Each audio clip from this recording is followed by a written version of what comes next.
Hello and welcome to Mark No Horsemanship. Here we are with Olaf, a 5-year-old, or four or five. The owner just told me she's going to get a real chuckle out of me not remembering. But Olaf is 4 or 5 years old. We'll say he's 4.5. We'll just meet it in the middle. But anyway, he's a walking horse, registered Tennessee walking horse. Olaf came to me just for some cleaning up. You know, they were having some bridle issues with him. Didn't really want to go forward when he when he got distraught or distracted by something. He didn't want to go forward. He would just back up. But what I've discovered about Olaf is, for one, he's extremely impatient. The owners know that too. They'll 100% agree. He's extremely impatient. He don't look at standing here, but as long as you're with him, he's fine. It's when you tie him up and walk off, or after he's in his stall for a while, he gets a little bit aggravated. I think horses like this, I was telling the owner that they're so used to being babied in a sense of where, tying them up and walking off or going and doing something else. Sometimes they need to learn how to cope with that, and some don't. They always have attention. Somebody's either saying quit or walking over and petting them, saying, "Why don't you quit?" And they're always getting attention. So, and then when you walk off, they act like a idiot, as people used to say when I was growing up. I don't really know what an idiot is, but it's a nice thing, a nicer way, I believe, or a more mild way of saying an idiot. But acts like an idiot when you walk off, and so we're working on that. That's something that takes time. It's nothing I can do per se, other than tie him up and leave him. Not leave him, but let him alone. So we've been working on some groundwork with him, getting him direct and drive, and we'll get started with that right here. The other day, he was just running around being impatient. He's starting to really follow up with my rope, my rope cues and my body cues. And I do apologize about the burrs still being in his tail. I shouldn't even be. I used to not do this. I used to not present a horse that had burrs in its tail, but I just really haven't. Unfortunately, took the time to get the burrs out. But we will get the burrs out of Olaf and get him all cleaned up. Maybe by next video, he'll be all prettied up in a burr-free tail. I know that's not very professional to do that, but hey, y'all cut me some slack on this one. So anyway, but what we're looking at here is consistency, paying attention to me. He's not scurrying around. What I like to see is for me just to make a subtle move, yields him hindquarters, a subtle move here, and he walks off and goes the other way. The other day, it wasn't that pretty. Of course, it never is. They got to learn, and they got to be taught. So what we're going to do today is do a simple little, again, this is what we're doing here, a simple little groundwork exercise. I've not saddled Olaf yet, so we're going to get a saddle on him today, and then we're going to work on him giving. In other words, him giving laterally, because it ain't going to be long. After next Monday, I will start bitting this horse. I'm not going to bit him until then, because he's got some pretty long points on his upper and lower teeth, and we're going to get his teeth floated and get them gone before we start bitting him up. So, but I can be working on some pressure and release with the halter. So I'm just going to ask Olaf to come up in here and work just a little bit, and get a little bit more energy off of him. And then we'll simply get him saddled, work him around with the saddle a little bit. I don't know if he's ever had a back girth on or not. I think I'm going to put it on him just to see what he does. I think if horses have never had one on, I don't think it's a bad idea to get them used to it. So it's just another form of pressure that they really need to learn how to cope with. So right here, we're going to yield them hindquarters, get him moving off this way. He's doing his groundwork much better, learning how to be more patient and more consistent in it. He's not pulling on me, as you can see. And a lot of times, I'll just share a little secret with you all that I've learned after 28 years of doing this. A lot of times, your problems that you're having will go away with just some consistent, good old, to the point groundwork. There's nothing better than doing groundwork with horses. Yes, I know horses were meant to be rode. And I know some of you sitting there thinking, well, I'm a cowboy, I don't walk. Well, I'm not a cowboy. I may look like one, but I'm a horseman. I'm here to fix these horses, and if it takes me being on my feet to do it, then that's what we're going to do. So we're going to yield his hindquarters right here, send him off this way, and just do some simple direction changing with discipline, respect, and manners. So that's what I'm looking for. He don't have to go around through here 90 miles an hour and get himself all lathered up in sweat. I'm working the mind, not the body. I'm a horse behaviorist, and I like to work in their minds instead of not abusing them. I got ready to say abusing them, but I wouldn't call it abusing them. But I don't train the body; I train the mind. And once you get the mind trained, then the body comes along because the mind tells the body what to do. That's a mouthful, but that's the way it is. So right here, we're going to yield his hindquarters. I'm going to step over here and get my saddle. And like I said, it's the first time I personally have ever saddled Olaf. I did put the pad on him yesterday, and like a little bareback pad setup that I have, and he didn't seem to mind it. So I don't think he's. I mean, they rode him. The owners have rode him. So, but I've come to find out that when I think they're going to be good with the saddle, they usually fly up and kind of fool me. So we'll just see how it goes here. I did notice when I was putting a little cinch on him yesterday that he was a little bit concerned about the cinch, and he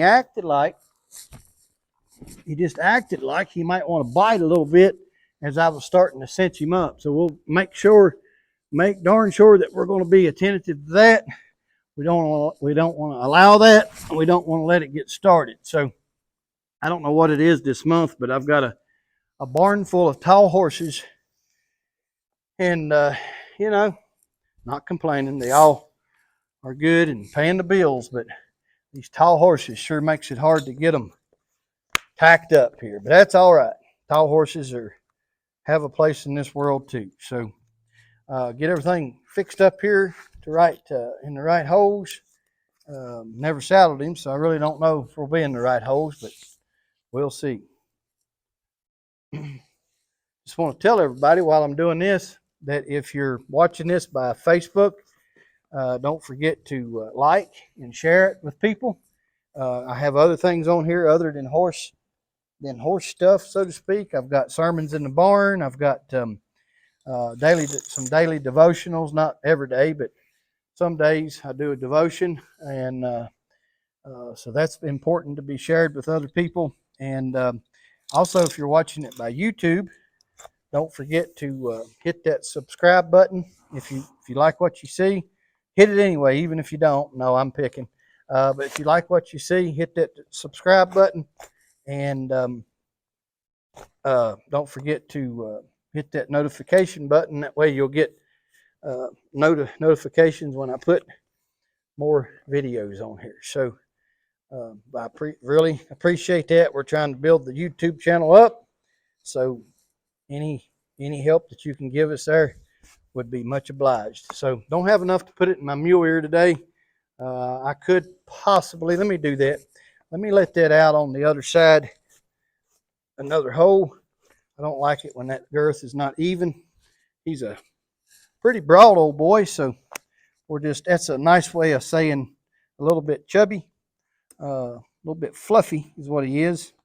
And so we'll get this fixed up here. I think I might as well just be prepared to let my back cinch out too.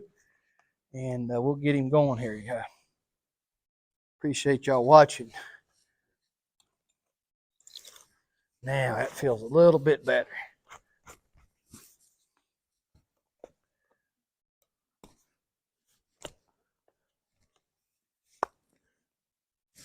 I like to have $1 for every time I've cinched the saddle up. I could probably retire on it. So I'm not going to put that on extremely tight. I don't know if he's ever had one. That's about the best I can do. Oh, Olaf liable to pitch a conniption fit. I hope not, but we'll see. Maybe I ought to not get a bad habit started. I tell you what, let me loosen it up on that side one hole so it ain't quite so tight. And we'll be able to adjust it just a little bit better. I don't think it'll be too bad. He seems to be a pretty good old-minded boy.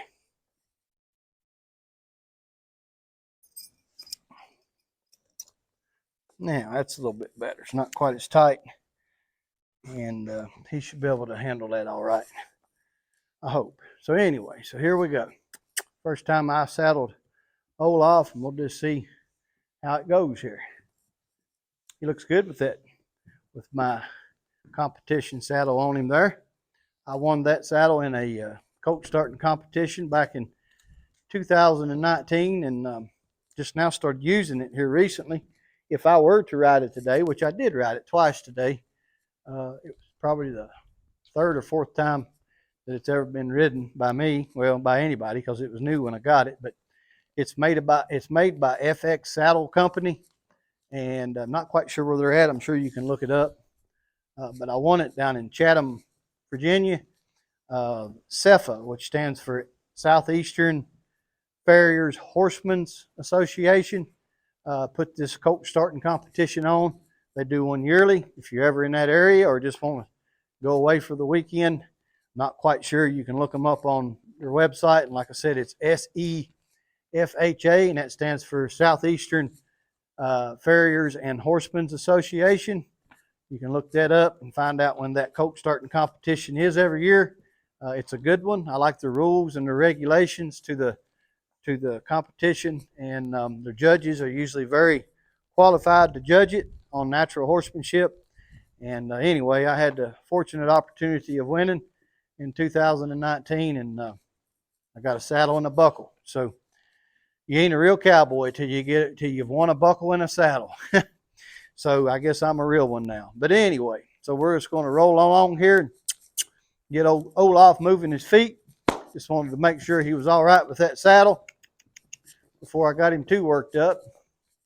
Don't seem to be minding that back cinch, so we're gonna use it on him because I really like a back cinch. I like it how they keep that saddle held in place, you know, and if you don't watch, them saddle pads will work out from under the saddle without one, because the back will ride up and it just puts pressure on the front, and the back of the pad just sits and wiggles back and forth, and it's just like you sitting there wiggling it back and forth and pulling on it. It'll eventually work its way right out from under that saddle. So I really like Olaf's patience today. He's being a whole lot more patient. We're going to yield these hindquarters right here, more consistent, I should say, and send him out this way. I think he's figured out that a little bit of work involved in here, and I think he knows that if he acts up, the work seems to get a little harder. So we're just going to continue to do this simple little groundwork with him here for a few days, and like I said, after next week, after he gets his teeth worked on, we should be able to start bitting him up and teaching him a little bit more about the bridle. And hopefully by then I'll have them ugly birds. And it looks like a lot of manure in his tail too. So he's got a pretty nasty tail, but we'll get it cleaned up and get him all prettied up for the next video. So we'll yield his hindquarters right here. Just simple, like I said, a simple little groundwork today. And so glad I got this microphone, because the hickory nuts are hitting the roof so hard you can't think. But y'all probably ain't going to hear them. But just some simple groundwork maneuvers. We're getting ready to kind of just go to something else here in just a minute. But right here, I'm just going to draw on this horse's nose a little bit. If you'll watch me right here, I'm just going to put that nose to me more. And what's that make him do? That makes him take his hindquarter away from me. So we're going to come in here. He's not quite sure what I want, but we'll get it done here after he figures it out. Horses sometimes can't stand you or can't handle you being up close to them like this. So we're just going to, you can see him getting a little bit mixed up here, but all I'm asking him to do is stay in this tighter circle and move that hindquarter over a little bit more consistently. You can see he just don't know what to do. He's not being bad. He just don't know what to do. And so we're just going to hold that nose in here and teach him to really keep this hindquarter moving away from me. You want to learn a horse how to be controlled, you constantly work on his hindquarter, and you'll get more control. Look at him hunkering up there. He don't know what I want.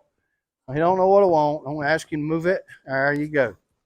So once they figure it out, they usually figure out that if it's not pain inflicted, horses are usually okay with it if they're confused by something. But once they figure out that there's no pain involved and everything's cool. Like right here, we're just gonna see if we can keep him going. And I have a tendency to think that they might get a little bit tight in their hip because that's a maneuver that they're not really used to doing, and you can't tell me that they might not start not hurting, but like when you're in a position or you start using a muscle that a certain way that you're not used to using it, it starts hurting. So sometimes I think that may be what's going on, and we just don't know it. So same thing this way, just teaching this horse how to use these hindquarters. He's got to move out away from me first. Now I'm just going to keep that nose tip to me. Keep this nose tip to me. He's a little bit boogered by things behind him. I think he'd be a good candidate to probably ground drive, which we may do in the next video, because he's just not real comfortable with ropes around his legs right here. He's just totally confused. He don't know what I want. So I'm just going to stay in this pocket right here and keep that what? Keep that hip going away from me right here. See, he thinks he don't know he can do it, so therefore he just stops. He just stops because when a horse gets confused, that's usually what they do. So we're just going to ask him to keep that nose tip to me and that rear end going away from me. They're like Volkswagens. Their motors are in the back, and that's the portion. That's the part of the body that you want to control is the hindquarter. So once he gets a little bit more consistent with this little maneuver, we'll go and we'll do the other side again. Come back and do this side, and then that'll be a pretty good little teaching lesson for him on some groundwork and learning how to keep that nose tipped and that rear end going away from me and crossing over behind. I want this inside leg right here crossing over that outside leg. Now that's a little bit more consistent. See what a little patience and teaching will do. Send him off this way. This is a very good move.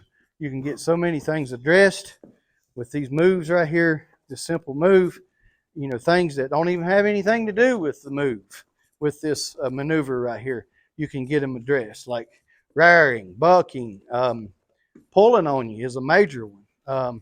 Disrespect. You can get so much done with this one little maneuver right here, and that's front end around you and rear end away from you kind of a maneuver.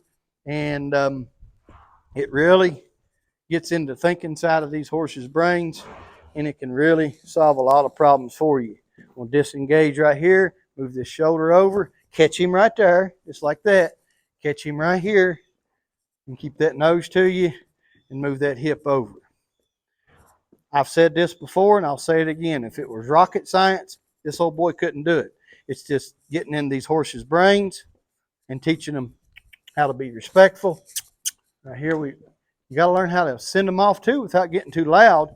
We're not trying to upset him. We're just trying to make him think. So right here, we'll let that be a good spot to let him think about that a moment, and let him soak in the lesson. There he goes. He's licking them lips and lowering that head.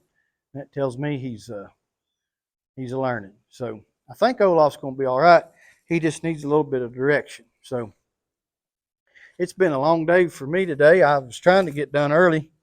We had some errands that we needed to go running uptown, and it's already almost feeding time, and my shirt's all untucked, and I'm starting to feel the day. My legs are feeling it, my feet are feeling it, and I told my wife this morning about 9 o'clock. I said, I don't see why in the world we can't be done by 1 or 2 o'clock and go do what we need to do in town, but nope, I think it's already 4:30 or something till 5, and we still got another horse to go. So, but we got a lot done today. I did some good videos on the foals. You'll see them probably pretty close to these videos here, to this video.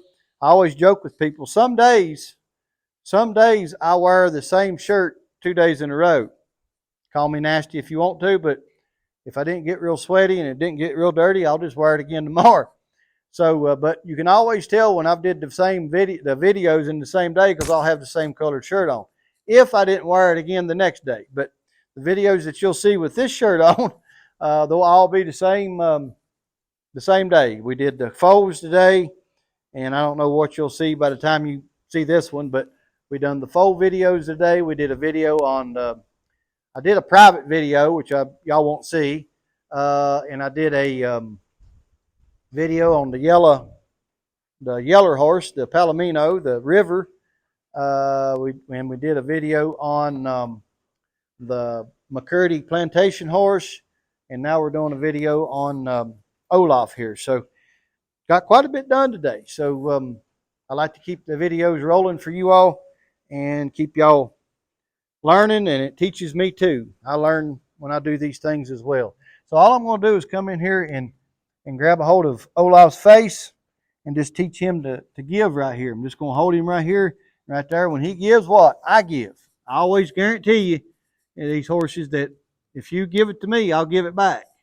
And that's my promise to them. So it don't mean you give it later on. You got to graduate them a little bit. You don't have to give it back quite so quickly all the time after they get a little bit more advanced. But they will realize at a certain point, like right here, I'm going to hold him a little bit longer. Right there, he gave. So they will finally realize that even if you don't give it back directly, as soon as they give to it, that you will eventually give it back. And as long as they know that, they will always give. So I've always kept that in mind, and it's kept me from right there. That's a nice give. Now this time I'm going to ask him to yield or to give me some lateral flexion right here, and then I'm going to ask him to step his hip over. But he's going to have to give first. He's hanging on me there. Now he gave. Now I'm going to ask him to step his hip over. All right there. Do a nice little 360 turn right here. And good. That's pretty good. He almost drilled a hole in the ground with that foot. That's what we want. So just simple teaching these horses. Don't make it complicated for you or the horse. Get in, get out, get the job done, and leave him alone. That's my theory. Get in, get out, get the job done, and leave him alone. We're going to ask him to give right here. Right there he gave. I'll give it back to him. Let him know he did good by giving him a little rub here. And pick up right here again. You can see he's ready to please. He's hanging on me there just a little bit. Right there he gave. He's losing his balance right here. Right there. Now I've got to wait on him to give. I don't know if you can see it or not, but he gave right there. Now this time I'll pick up, and when he gives, after he gives, I'll ask him to step that hip over. Right here, we're going to wait on him to give. Right there he gave. Now I'm going to ask him to step his hip over. He has a little bit more trouble this way. There he goes. Now he's getting in there. Good. So that's just some simple groundwork exercises that you can do on these horses when it's raining outside, if you got a covered pen, if you don't really want to go for a ride that day, even if it's not raining, you want to do something with your horse, but you don't really want to go for a ride. There's all kinds of fun things you can do. But my suggestion is my advice is to seek help, professional help, not just anybody that's watched a clinician or somebody on TV is able to help you, qualified to help you. Seek someone like myself or someone that does it professionally. Check them out first. Good luck finding a lot of people that do it, but there's a few real horse ladies and horsemen around if you look hard enough that really knows the inside of a horse. I don't mean the color of a horse and the bloodlines and all that. That's good stuff, but no, that's not where I'm at.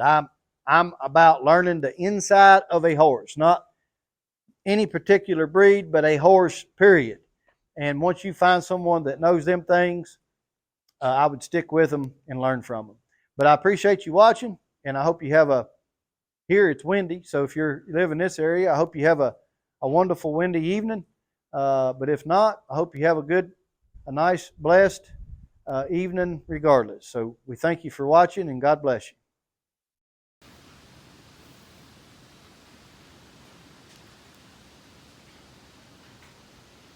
Oh, I told y'all I'd do it. I'm a good boy.